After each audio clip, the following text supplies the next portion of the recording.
Parshas Vaeschanan. This week's Parsha contains many very, very significant passages of the Torah. It contains the Ten Commandments, contains Kriya Shema, others.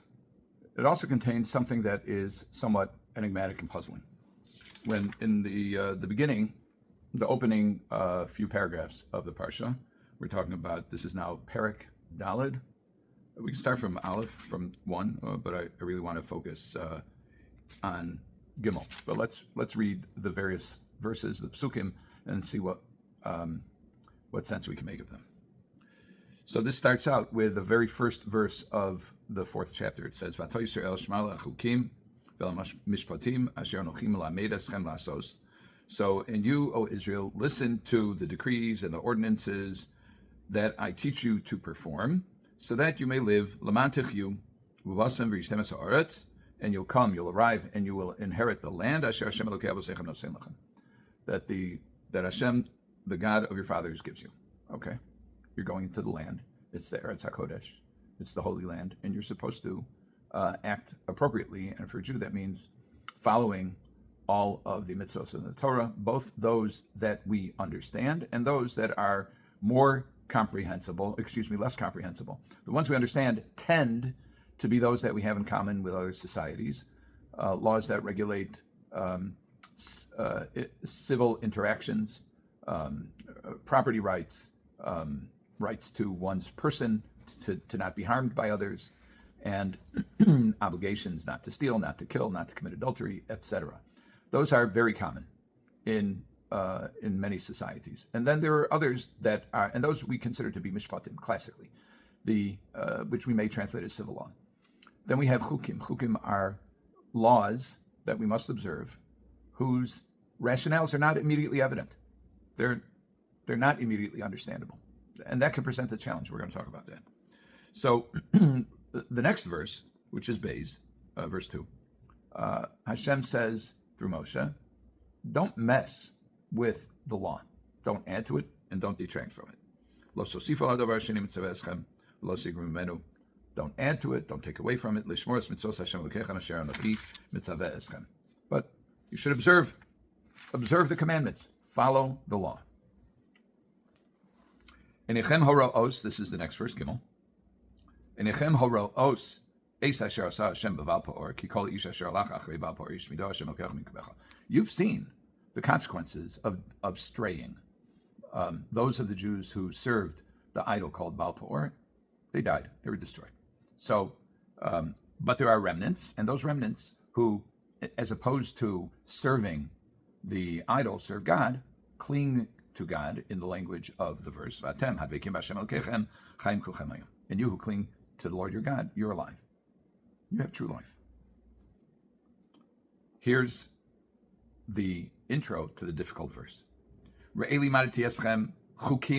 Again, see, I've taught you both the laws that are difficult to understand, whose rationales are not immediately evident, and mishpatim, the civil laws that regulate society. Kasher tzivani Hashem Elokei, this is Moshe speaking, as God commanded me.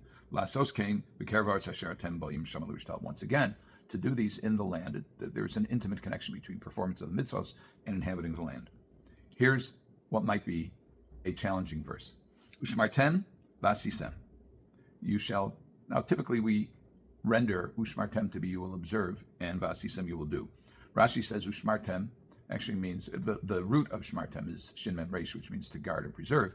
And he says that we should guard and preserve by learning, by studying and keeping it in our minds. So you study it, study the law, perform the law. Here's the nugget. Ki, hi chochmaschem ubinaschem leinei ha'amim, because it is your wisdom and your understanding in the eyes of the nations. Asher yishmu'un es kol chukim ha'ela, who will listen to all of these chukim. Chukim are the laws that are not understandable, or at least not immediately understandable. Va'amru, and they will say, Rak am chacham v'navon hagoy hagadol hazeh. This people is simply smart and wise, this great nation. That's a little perplexing. We can understand that if they hear the mishpatim, if they hear the civil laws, and they say, okay, good people, well-organized society, Everybody drives on the correct side of the road. Everybody stops at the red lights. We get it. But for example, paraduma, in order to make somebody, to purify somebody who was defiled by some kind of contact or proximity to a dead body, you have to make a potion with first you have to burn up a red heifer and introduce some other items and then sprinkle periodically on that person. And it purifies the person upon whom the solution is sprinkled, but it defiles the person who touches it, who's doing the sprinkling. What sense does that make? And in fact, Rashi discusses this in Parshas Chukas, which is in Sefer Bamidbar. This is chapter 19, Yud-Tes Beis, chapter 19, second verse. Zos Chukas HaTorah asher tziva Hashem lemor. This is the law of the Torah. Again, we're using the word chok. Chok. We understand chok to be a law whose rationale is not immediately evident. What does Rashi say here? Lefi shehasatan, because the Satan, meaning the Yetzer Hara, evil inclination, ve'umos ha'olam, and the other nations of the world, monin es Yisrael, they taunt the Jews. Lomar, ma mitzvah zos, umatam yeshba. What is this commandment? What rationale does it have? Lefikach kosav bo chukah. Therefore, it is characterized as a chukah, which is a form of the word chok. Gezerah hi milfanai ein lecho reshus laharher acharahu. This is my decree. You have no permission. You have no authority to challenge it, to question it.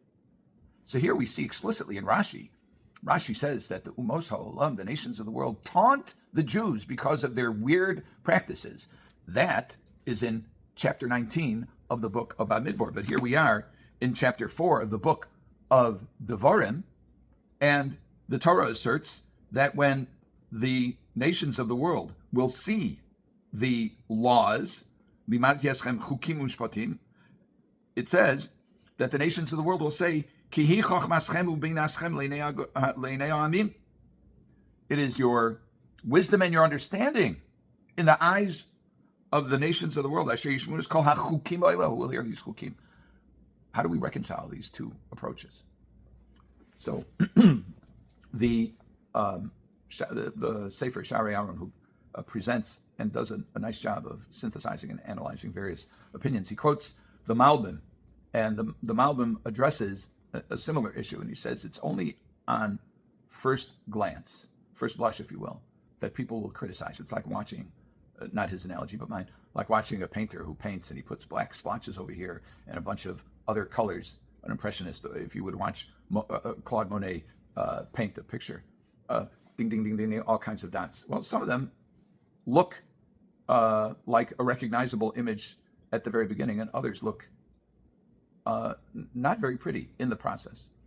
And what the Malbim says is that when taken together, the mitzvos of the Torah, both the chukim and the mishpatim, they create one big effect. They create a society with families, with chinuch, with education, with values, with morality, with a distinct approach to life, with a love of chesed, with a love of doing kindness for other people, people who are devoted to doing the right thing, an entire nation. Not that there aren't people who deviate from the law, and not that there aren't people who don't stay within the lines. There are always people like that. But the society that the Torah creates is a beautiful, productive, spiritual, giving, charitable society.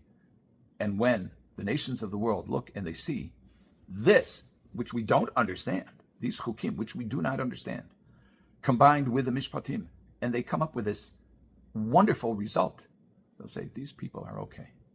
And the Malbim,